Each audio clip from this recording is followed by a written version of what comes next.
జై ఆంజనేయ, జయ శ్రీరామ్. నిన్నటి సర్గలో మనము సగరునికి పుత్రప్రాప్తి, ఆయన హోమం యజ్ఞం చేసేది తలబెట్టడం గురించి విన్నాము. రుక్మిణి గారు చాలా బాగా ఎక్స్ప్లెయిన్ చేశారు. ఇప్పుడేమో 39 సర్గలో సగరునికి యజ్ఞము యజ్ఞాశ్వమును వెదుకుట ఆ విషయం ఉందమ్మా. ఇందులో మామూలుగా మనము ఈ హోమము యజ్ఞము చేయడం అనేది మనకి ఇప్పుడు కరోనా కాలం వచ్చిన నుంచి చాలా ఎక్కువగా వింటున్నాము. నిత్య హోమము, నిత్య అగ్నిహోత్రం అని కూడా. ఇది ఎప్పటి నుంచో ఉన్నది మనకు ఈ విషయము. మన పురాణాలలో ఫస్ట్ అసలు మనకి విగ్రహారాధన అనేది లేదు. ఆర్య సమాజ్లో కూడా మనం ఆర్య సమాజ్ వాళ్ళ మీటింగ్స్కి వెళ్ళినా, వాళ్ళ క్లాసెస్ సెషన్స్కి వెళ్ళినా కూడా వాళ్ళు అగ్నిహోత్రానికే ఇంపార్టెన్స్ ఇస్తారు. ఓన్లీ ఓంకారం ఉంటుంది వాళ్ళ మందిరాలలో, ఇంట్లో మందిరంలో కూడా. ఓన్లీ ప్రతి పౌర్ణమికి, శుక్రవారం అట్లా మెయిన్ సండేస్, మెయిన్గా ఆదిత్యుడికి సండేస్. ఆదిత్య హృదయం గురించి మనము విన్నాం యుద్ధకాండలో. అగస్త్యముని శ్రీరామునికి చెప్పింది అది. అసలు ఓన్లీ కనిపించే దేవుళ్ళు ఆదిత్యుడు, అగ్ని అన్నట్టుగా వాళ్ళు ఇది చేసేవాళ్ళు అనమాట. ఈ తర్వాత ఈ విగ్రహారాధనలు అవన్నీ వచ్చినాయి. నిన్న పద్మ గారు చెప్పినట్టు మన కాన్సన్ట్రేషన్ గురించి అట్లా అయి ఉండొచ్చు, అట్లా ఎక్కువైపోయి ఉంటాయి. ఇప్పుడు మనం చెప్పుకునే సర్గలో ఏంటంటే, విశ్వామిత్రుడు చెప్పిన యజ్ఞ విషయం విన్న శ్రీరామచంద్రుడు ఎంతో ఆసక్తిగా ఆ యజ్ఞము చేసిన విధానము, వివరములను తెలుపమని విశ్వామిత్ర మహర్షిని కోరుతారనమాట. ఆయన సగరుడు చేస్తున్నాడని విని దాని గురించి వివరాలు చెప్పమని కోరుకుంటారు. సర్వజ్ఞుడైన రాముడు అలా అడుగుచున్నప్పుడు విశ్వామిత్రుడు చిరునవ్వు నవ్వి, ఆయనకు అన్నీ తెలిసినా తనని ఒక గురువుగా భావించి ఆయన అడుగుతున్నట్టుగా ఆయన ఫీల్ అయ్యి చెప్తుంటారనమాట. ఆ యజ్ఞం గురించి చెప్తుంటారు. ఓ రామ, హిమవంతుడు శంకరునికి మామ. హిమవత్ పర్వతమునకు వింధ్యా పర్వతమునకు మధ్య ఎత్తైన గిరులు ఏమీ లేవు. ఆ రెండు పర్వతాలు ఇట్లా ఎదురెదురుగా ఉండి ఒకరినొకరు చూసుకుంటున్నట్టుగా ఉంటాయన్నమాట. హిమవత్ పర్వతము, వింధ్యా పర్వతము. ఆ రెండిటి మధ్యలో ఉన్న స్థలము ఆర్యావర్తము అని ప్రసిద్ధికి ఎక్కింది. ఆ ప్రదేశంలో చాలా పవిత్రమైనది కాబట్టి అక్కడే యజ్ఞాలన్నీ జరుగుతూ ఉంటాయి. యజ్ఞానికి అనువైనది కూడా అని చెప్తారనమాట. ఓ రామ, మహారథుడైన అంశుమంతుడు శక్తివంతములైన ధనుర్బాణములను ధరించి సగరుని ఆజ్ఞానుసారము ఆయన యజ్ఞాశ్వమును అనుసరించెను. అంశుమంతుడు చాలా పరాక్రమవంతుడు, వీర్యవంతుడు. అతని అసలు ఓడగొట్టే వాళ్ళే ఎవరో ఉండరు అనమాట, అంత శక్తిమంతుడు ఆయన. ఈయన చేసే యజ్ఞానికి ఆయన కాపలాగా ఉండి అన్నీ చూసుకుంటూ ఉంటారనమాట. అయితే ఆ యజ్ఞాశ్వం ఎక్కడుంటే అక్కడ అంశుమంతుడు శక్తివంతములైన ధనుర్బాణములు ధరించి సగరుని ఆజ్ఞానుసారం ఆయన యజ్ఞాశ్వమును అనుసరిస్తూ ఉంటారనమాట.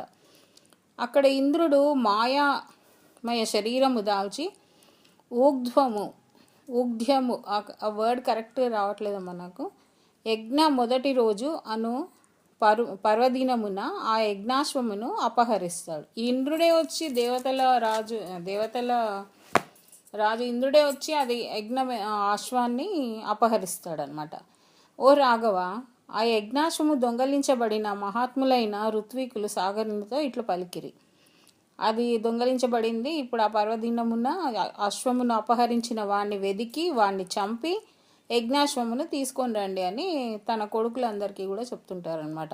యజ్ఞభంగము అందరికీ అరిష్టము కాబట్టి ఆ యజ్ఞానికి ఏం ఆటంకం కలగకుండా ఋత్వికులు ఆ కాకుస్థరాజుకు చెప్పారనమాట.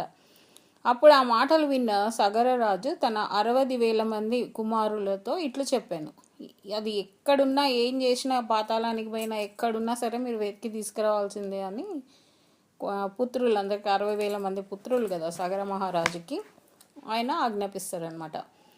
అది మంత్రవేత్తలైన మహానుభావుల చేత నిర్వహించబడుతున్న కార్యము. నేను యజ్ఞంలో నిమగ్నమై రాక్షసుల రాకను పసిగట్టలేదు. అశ్వమును ఎవరు ఎత్తుకెళ్లారో తెలియదు. మీరు వెళ్ళి మొత్తము భూమండలం అంతా వెతకండి. ఒక్కొక్కరు యోజన భూమిని పంచుకొని వెతకండి. యోజన అంటే కిలోమీటర్ అయి ఉంటుందమ్మా, నాకు తెలీదు సరిగా. ఆ, అంత అంత అంతమంది ఉన్నారు కాబట్టి మీరు అందరు కలిసి వెళ్ళి వెతకండి అని పంపిస్తారు. భూమి మీద దొరకకపోతే భూమిని తవ్వి అయినా సరే యజ్ఞాశ్వమును కనపడే వరకు వెతకండి. అలాగే అపహరించిన వారిని కూడా పట్టుకోమని ఆజ్ఞాపిస్తారు. అది ఎవరు తీసుకెళ్ళినో ఆయనను పట్టుకొని రావాలి. అశ్వాన్ని హోమంలో అంత మంచి నిర్విఘ్నంగా జరగడానికి అశ్వం కూడా రావాలి. మీరందరూ ఎట్లా వెతుకుతారో ఏం వెతుకుతారో, అది భూమి మీద అయినా సరే, పాతాళ లోకమైనా సరే, తొవ్వి అయినా సరే, భూమి అంతా తొవ్వి అయినా సరే తీసుకొని రమ్మంటారు అనమాట. యజ్ఞదీక్షలు ఉన్నాను కనుక నేను, నాకు సహాయకులుగా ఉన్న ఋత్వికులు, పౌత్రుడైన మనవడు అంశుమంతుడు ఈ యజ్ఞవాటిక నందే ఉండవలేను. అంశుమంతుడు ఆయన మనవడు, మేము ఇక్కడే ఉంటాము యజ్ఞశాలలో, యజ్ఞదీక్షలో ఉన్నాం కాబట్టి మీరు వెళ్ళి వెతకండి అని చెప్తారు. చెప్పి మీ ప్రయత్నం ఫలించును అని ఆశీర్వదించి పంపిస్తారనమాట.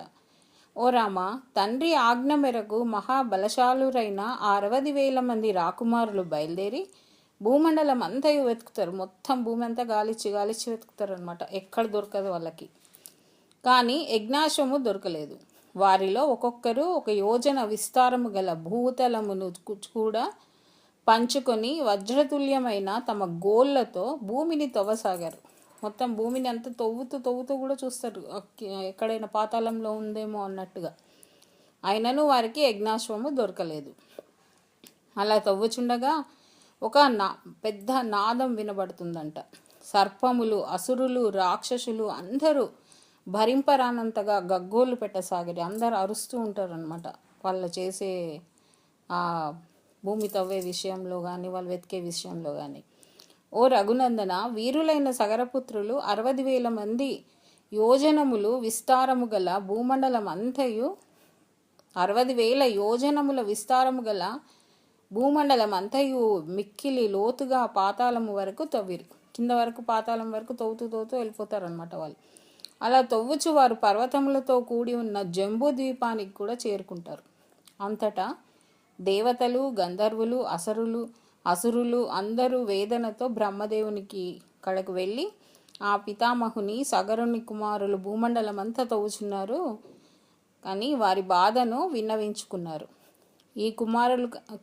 ఆ కుమారులు కనిపించిన వారిని అందరినీ మీరే యజ్ఞం చెడగొట్టినారని అందరినీ చంపేస్తూ ఉంటారన్నమాట. వీళ్ళు వెతుకుతూ మీరే ఈ ప్రాబ్లమ్స్ అన్నీ క్రియేట్ చేశారని కనిపించిన వాళ్ళందరినీ కూడా చంపేస్తుంటారు. ఆ సగరపుత్రులు సమస్త ప్రాణులను హతం చేయుచున్నారు అని బ్రహ్మదేవునితో బాధగా చెప్పసాగిరి. ఈ చిన్న సర్గమ్మ ఇది.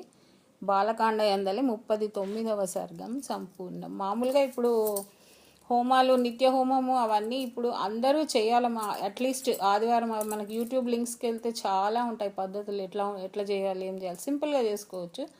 పెద్ద పెద్ద హోమాలు అవన్నీ అంటే మనము తప్పకుండా పురోహితులను పిలుచుకొని అవన్నీ చేయాలి. కానీ నిత్య హోమం చేసుకోవడం వల్ల వాతావరణం శుద్ధి అవుతుంది. నెగిటివ్ వైరసెస్ అట్లాంటివి ఏమైనా ఉన్నా కూడా వెళ్ళిపోతాయి. ఇవన్నీ ఎప్పటి నుంచో మనం వింటున్నాము. ఈ భోపాల్ ఇన్సిడెంట్స్ అట్లా ఉంటే కూడా మనం ఎన్నోసార్లు విన్నాం కదా. ఇంతే అమ్మా చెప్పేది. జై బోలో శ్రీ సీతారామచంద్ర భగవానికి జై, పవన సుత హనుమానికి జై.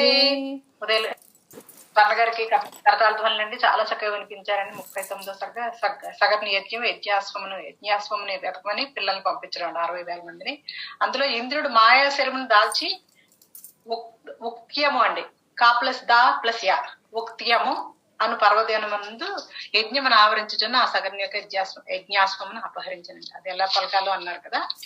ఉక్త్యము అండి, కా దా యా 3 వినిపించారండి. శ్రీరామ్ అండి. తర్వాత 40వ సర్గ తీసుకెళ్తున్న వారు గంగా భవాని గారండి. జయ శ్రీరామమ్మ. రాంబరవరం జై హనుమాన్. జయ శ్రీరామ్.